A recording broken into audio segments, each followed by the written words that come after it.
What's going on, guys? Welcome back. I don't know if this is going to pan out or how it's going to go. Maybe we have a video, maybe we don't, but I'm going to look at a motorcycle for my wife. It's a 2020 Yamaha MT-03, so it's a 300cc. It's what's called, I think, a hyper naked bike, so it's kind of upright. It's about an hour and a half away from where I live, and the price of it was more than what it was worth. This bike has a salvage title. I've done a little bit of research and found out that it has some left front damage and a little bit of right side damage, and the insurance company put a salvage title on it. The bike originally was purchased brand new in Connecticut. We're here in Maine, and the owner now, the bike's got 1,000 miles on it. The bike now was sold to this person that I'm going to go see, and supposedly she has ordered the parts for the bike and is waiting on them, and she currently is waiting for the title to come back from the state of Maine. So there are some logistical problems here with doing a purchase like this, because if the title doesn't come through or it gets sent to her, she's the rightful owner of the motorcycle. The title is your proof of ownership, and you can't register it here in the state of Maine unless you have it. I went online, went to the motorsport website, and it looks like I'm going to need, just from the pictures that she sent me, it looks like it's going to need about $500 worth of parts. So I'm going to have to offer her considerably less than what she's asking for it. Because I don't want to put Amazon parts on it, and I don't know what the parts are that she bought for this. Maybe she did buy the legitimate parts through, like Motorsport or, Partzilla or something like that, because I'm not putting on aftermarket parts on it. I want OEM parts. I'm guessing I may not come home with this bike, but we'll see. I know what my number is, because I got to come out at the other end of this when I'm all said and done and I get it back together and my wife is done using it. Down the road, I'm going to want to sell it, and I'm going to either need to break even or make money. And bikes with salvage titles aren't highly sought after, other than the person who's going to fix it. And if they can pick it up right, you can make a little bit of money on them, but not always. I'm just would like to break even on this deal. I don't want to lose any money. If I can't buy it for the right price, I'm just going to go buy a brand new one from the dealership for not much, a whole lot more, and have a 1-year warranty with it. So stick around, fingers crossed, let's hope. Sorry for the wind, guys, but yeah, as you can see, we did the deal. I made them an offer and they took it, and here it is. So yeah, not too bad. And she has all the parts that she sent with me, and she bought them from the Yamaha dealer. So Colton, we bought the motorcycle for Nana, didn't we? Yes, in the back. It's in the back? Yeah. Do you like it? Yeah. Do you think we got a good deal? Mm-hmm. Yeah? And here it is, guys. I'll just kind of show you everything that was wrong with it. For the slip-on, I don't know why, somebody had felt the need to take it off. I put it back on. There's a little damage right there, a little scuff right there.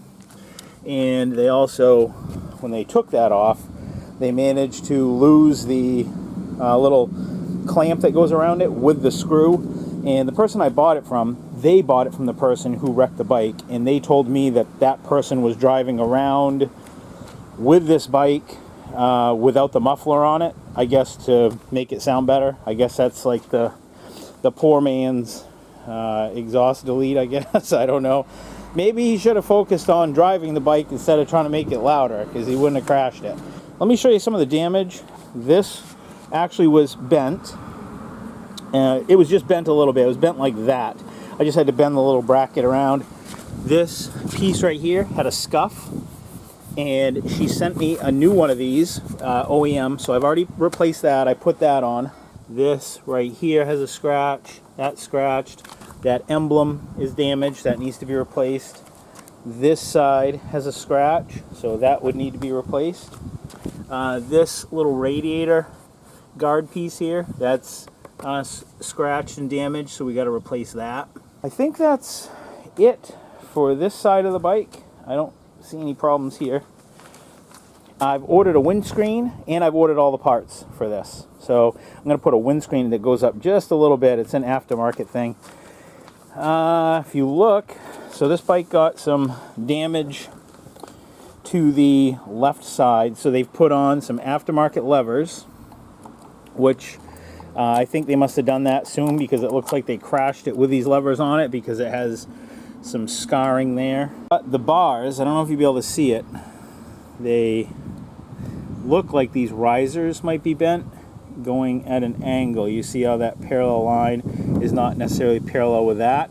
This little riser here I think is like tweaked forward a little bit, or either that, this one is back. That's probably more likely this one is back because that's where it took the hit, the left side damage. I'm guessing it pushed this back, which bent this back. So I don't know how bent these are, and it could be a combination of the handlebars. So I bought new risers for both sides here, and I bought new handlebars, all OEM. So they're cheap. Handlebars are like 19 bucks.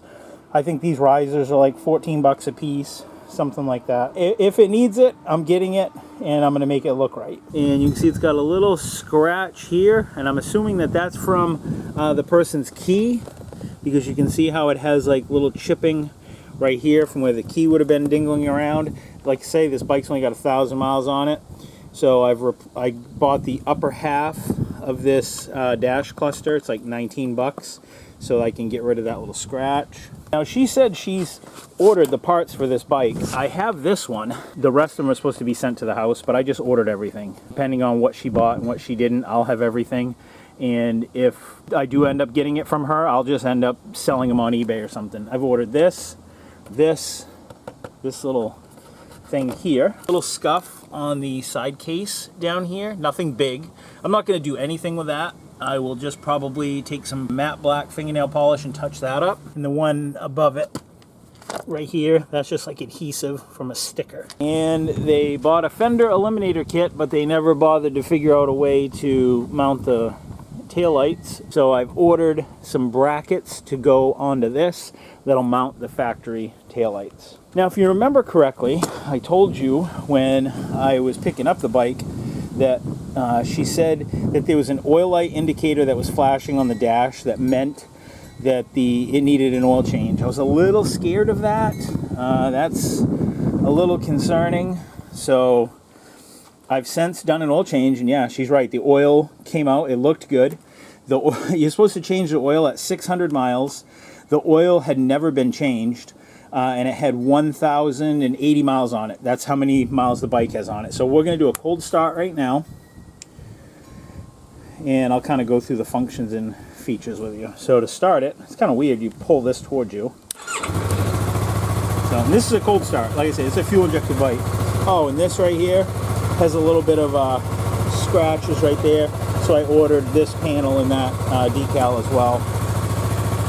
So if you go through here and hit the select button, you can see that trip 1 I've driven it 0.8 of a mile since I changed the oil. That's how much I've driven it. Miles per gallon would show up if I was actually using it, but we're not using it right now. That's the average miles per gallon that it's getting since it was new. It's got 0 miles on the oil. Okay, so you can see how oil is lit up, and that's 0. So what'll happen is when the next oil change is due, this will start flashing. It'll say oil, and that should start flashing at about 3,000 miles. And then there's a sequence that you have to do to reset the light and the mileage. So it'll tell you how many miles you've driven since you changed the oil. And as of right now, 0 miles. And then the total miles on the bike is 1,081. The one thing I really like is it's got a gear indicator. And look at the red line on this thing. Red line's at 13 grand. So yeah, other than that, a pretty solid bike. Oh, there's one thing right now. The ABS light is staying on this, and it's supposed to turn off. Yeah, let me turn that off. The ABS light is staying on this bike. It's supposed to turn off after you reach 6 miles an hour, I think it is, and it's not turning off. And I think I might already know the problem, but I'm not positive. So you can see this rear brake lever is missing over here, and I thought maybe, well, that's weird. I thought it was actually weird, but then I looked at how the brake lever was actually manufactured, and it's really not weird at all. So they say that sometimes this actuator right here this is the brake plunger, and where this goes up in, this will hang up just a little bit right here, and it'll be just enough to activate the anti-lock brakes on this, and that can cause that light to go on. I've read that in the forums. I'm hoping that that's what it is. I'm hoping it's not anything more than that, because if it's an ABS pump, that's like $1,000. So I don't believe it is, but we'll dig into this a little bit further and know. Could be a fuse, it could be a lot of other things, but whereas it's only got 1,000 miles on it and it wasn't a hard hit, I don't think it's going to be anything too serious. It's easy to see how that would have broken off, guys. Look at how this is actually made, and the brake lever on the other side is made the same way. So you have this shaft, and then you have this lever, and look, it's just a little bit of weld on the back side. If I push this over hard enough and then I tried to bend it back straight again, it'd probably break that weld off, and I'm almost positive that's what happened on the other side. So all in all, guys, I think I got a really good deal on this bike. I think the guy who originally bought it did a couple mods to it, and you know, his first mod, it looks like he took the muffler off, and that's how we ran it to make it a little bit louder. It actually sounds like crap without the muffler on it, so I put it back on. I think it looks better. I'm surprised that the person that I bought it from, they only owned it for a month. I'm surprised they didn't put it on themselves, because a complete looking bike would fetch more money. They didn't really touch it. They just ordered the parts and then realized that they thought it was too much. They were getting in over their head, I think. Yeah, just wanted to bring you in, show you what we're going to be replacing piece for piece. Parts for this are really super cheap.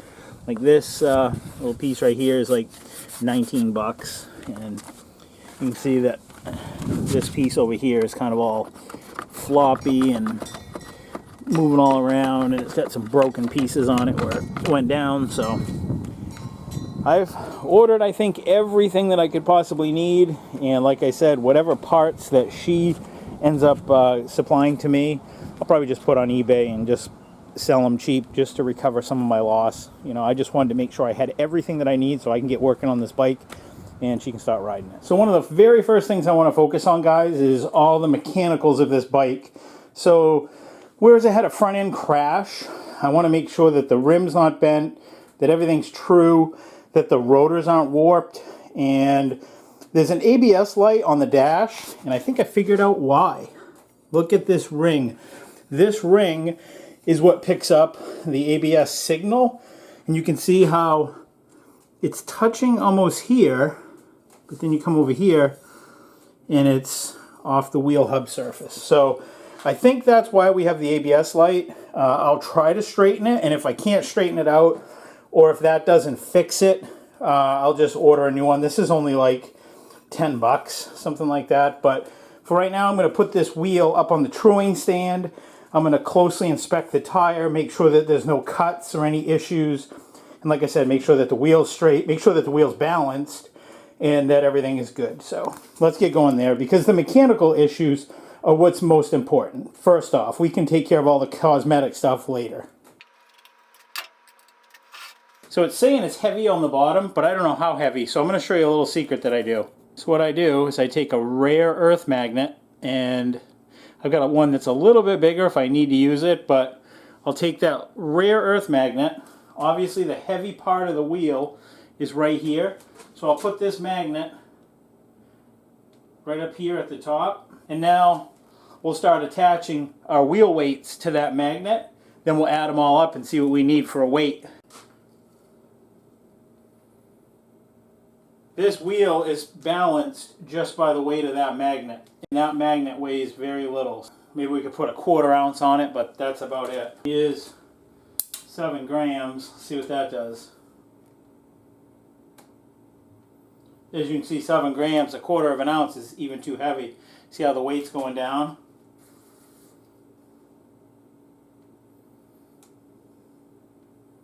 Same thing there. That's too heavy. That's pretty much right where it needs to be. So let's check it for run out. Looks pretty straight to me, pretty close. This is just a simple dial indicator stand, guys. and I'll set this up. We'll just briefly check this wheel to see how straight it is, and we'll go from there.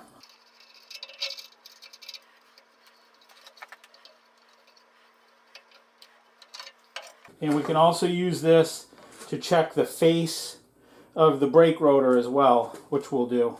Just by looking at it that it's good, but we'll test it anyways. So now you can see that the rotor is spinning, and if you look at the gauge, it's rotating within 1/1000th of an inch, so that's good.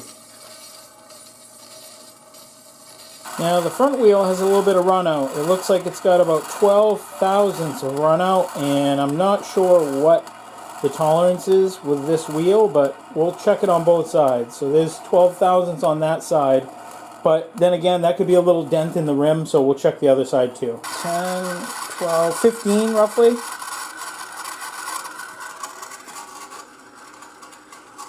But you don't really notice it in the tire when the tire is spinning, so I don't know. I'll have to check the specs and see what those run out figures say is acceptable for this bike.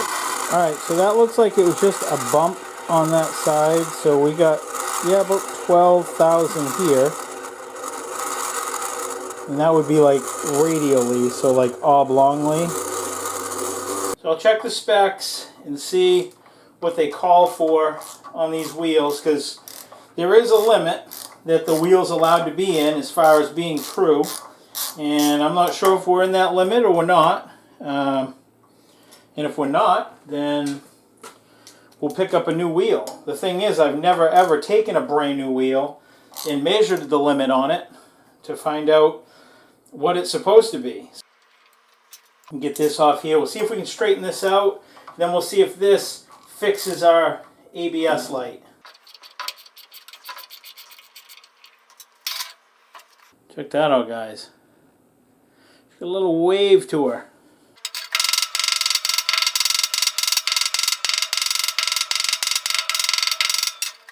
Wow, looks pretty true, guys. Yeah, looks really straight.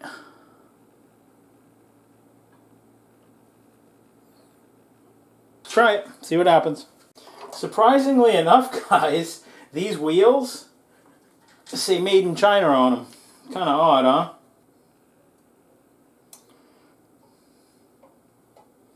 Hopefully this cures the ABS light problem, but I probed the connector to see if I could get resistance off the actual sensor, and it wasn't making any contact whatsoever. There was no resistance, so it was showing that it was like open.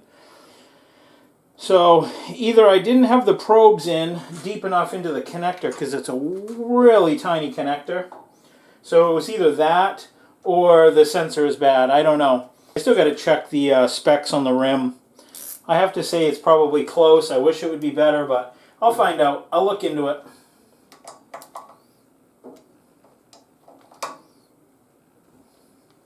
There. Let's go try it. So that was it, guys. It was just that little retaining ring thing. That's all that was causing that problem. I just went and took it for a quick spin, and the ABS light goes out now. Show you. Yeah, we fixed that ABS problem. That was the most concerning problem that I had, because if that was an ABS pump on this bike's I think like $1,300. The ABS light is on right now, and it will stay on until it reaches a certain speed. So I'm using a handheld camera, guys, not a GoPro on my chest, so bear with me. Alright, I'll let the clutch out. I won't be able to give it any gas, because see if we can get it going fast enough to get that ABS light out. There we go. And it says once you hit 6 miles an hour that it'll turn out. So there, that's it. We fixed it.